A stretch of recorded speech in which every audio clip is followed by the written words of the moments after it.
तो पहले राजीव आपके पास आ रही हूं। जिस तरह से टिकटॉक को लेकर जो घमासान, जो बिखराव बीजेपी में होता दिख रहा है, हालांकि मान मनोबल का दौर भी शुरू हो गया है, लेकिन बगावती नेता नहीं मान रहे हैं। मैं चुनाव लड़ूंगा ये साफ कर चुके हैं। ये कितना भारी पड़ता नजर आ रहा है, क्योंकि विपक्ष तो इस पर तंज कस रहा है।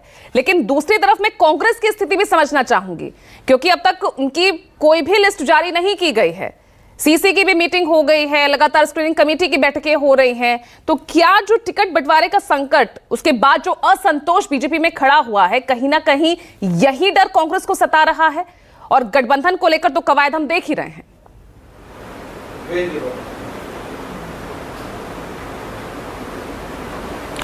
देखिए पूजा, आज के 20 साल पहले हरियाणा की राजनीति को जानने वाले लोग या हरियाणा के नेता या जनता या चुनावी जानकार रखने वाले लोग 20 साल पहले कोई ये मान नहीं सकता था कि हरियाणा जैसे प्रदेश में भारतीय जनता पार्टी अपने दम पर, अपने बलबूते पर कभी पूर्ण बहुमत की सरकार बना पाएगी। ये संभव 2014 में हुआ।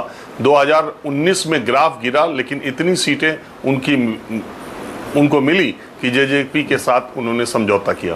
अब 10 साल की सरकार के बाद 2024 में अगर टिकटों के बंटवारे पर इतने नेताओं के इस्तीफे हो रहे हैं, तो इसमें दो तथ्य दिखाई देते हैं।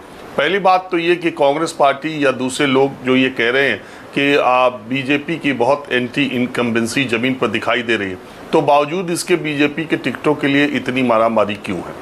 और दूसरा पहलू ये है कि भारतीय जनता पार्टी का जो केंद्रीय और राज्य का नेतृत्व है, उसके माथे पर चिंता की लकीरें पिछले 1-1.5 साल से हरियाणा को लेकर के दिखाई दे रही थी साफ। और इसी वजह से उन्होंने अपने मुख्यमंत्री को भी बदलने का काम किया। और इस चुनाव से पहले, लोकसभा चुनाव से पहले बदलने के बावजूद भी 10 में से आधी सीटें भारतीय जनता पार्टी जीत पाई और आधी कांग्रेस पार्टी ने जीत ली। नायब सिंह सैनी जब से आए हैं, तब से रोज एक से एक वो तमाम तरह की घोषणाएं करते रहे। यहाँ तक कि जिस दिन चुनाव की घोषणा 3 बजे हुई, उन्होंने उस दिन भी सुबह सुबह किसानों के खाते में 525 करोड़ रुपए भेजने का काम किया, नौकरी का वायदा किया, तमाम बातें उस दिन भी उन्होंने करी। तो ये लास्ट टाइम एफर्ट जिसको कहते हैं भारतीय जनता पार्टी की तरफ से हुआ। लेकिन टिकटों का बंटवारा भारतीय जनता पार्टी के लिए इसलिए चिंताजनक था क्योंकि भारतीय जनता पार्टी ने पीछे दिनों दूसरी पार्टियों के बहुत सारे नेताओं को अपनी पार्टी में शामिल किया है, और उसमें कांग्रेस से भी लोग आए, जेजेपी से भी आए और दूसरी पार्टियों से भी आए। अब उन सबको एकोमोडेट करने का वक्त तो चुनाव के समय ही रहता है, और टिकट के समय आपको मालूम है कि हर राजनीतिक कार्यकर्ता जिसने ज़मीनी स्तर पर काम किया है या वो लगातार 5 वर्षों तक मेहनत करता है, इसीलिए कि जब चुनाव का टाइम आएगा तो पार्टी उसे टिकट देगी। हालांकि एक ही आदमी को टिकट मिलता है, तो उसमें बाकियों के नाराज होना एक स्वाभाविक सी बात है, कुछ का बागी होना एक स्वाभाविक सी बात है। लेकिन भारतीय जनता पार्टी के प्रदेश के किसान मोर्चे के अध्यक्ष ने इस्तीफा दिया, भारतीय जनता पार्टी के प्रदेश के ओबीसी मोर्चे के अध्यक्ष ने इस्तीफा दिया, भारतीय जनता पार्टी में इसी खट्टर सरकार में और सैनी सरकार में मंत्री रहे रंजीत चौटाला ने इस्तीफा दे दिया। चौटाला परिवार के आदित्य चौटाला, उन्हें चेयरमैन बनाया गया था एक कॉरपोरेशन का, उन्होंने इस्तीफा दे दिया। पूर्व मंत्री ने इस्तीफा दे दिया, वर्तमान मंत्री ने इस्तीफा दे दिया।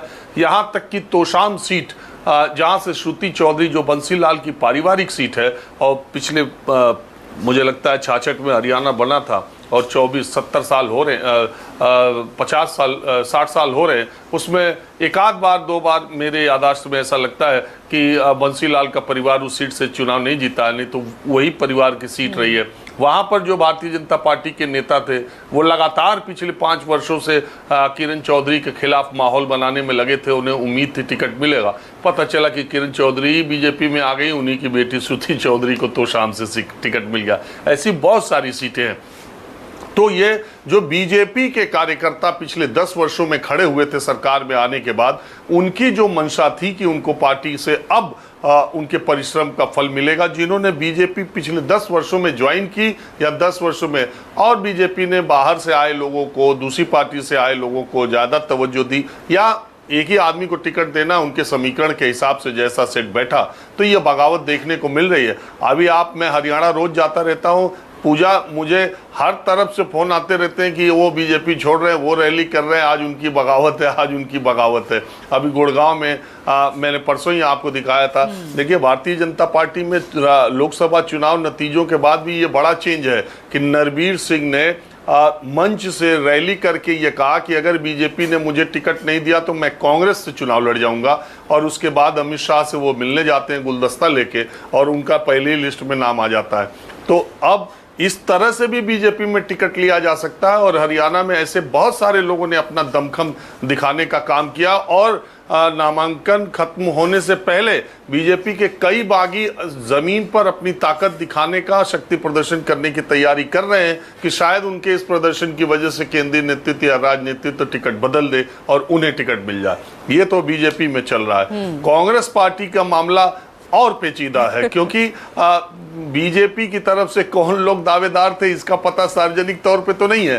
कांग्रेस पार्टी में तो 2500 लोग 20,000 रुपए जमा कर चुके हैं। एक एक सीट पर 40, 45, 47, 80, 27, 17 ऐसे उम्मीदवारों ने 20,000 रुपए जमा किए हुए हैं। और उनमें से 90% उम्मीदवार इस समय दिल्ली में भूपेंद्र सिंह हुड्डा और कुमारी शैलजा के आवास का चक्कर लगा रहे हैं। और निश्चित तौर पर टिकट एक ही को मिलेगा।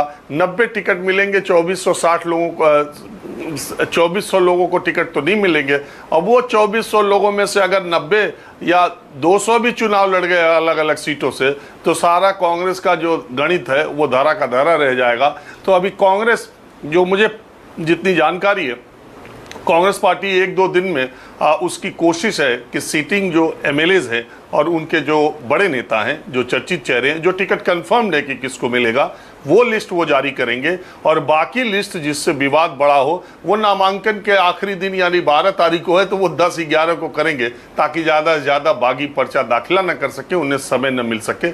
ऐसी रणनीति पर कांग्रेस पार्टी काम कर रही है। ठीक है, तो बीजेपी और कांग्रेस टिकट बंटवारे पर ही अब ये लड़ाई आती हुई नजर आ रही है, जो कल टैगलाइन आप देने की कोशिश कर रहे थे। तो ऐसे में विजय शर्मा, शुरुआत आपसे कर रही हूँ, ये टिकटॉक को लेकर जो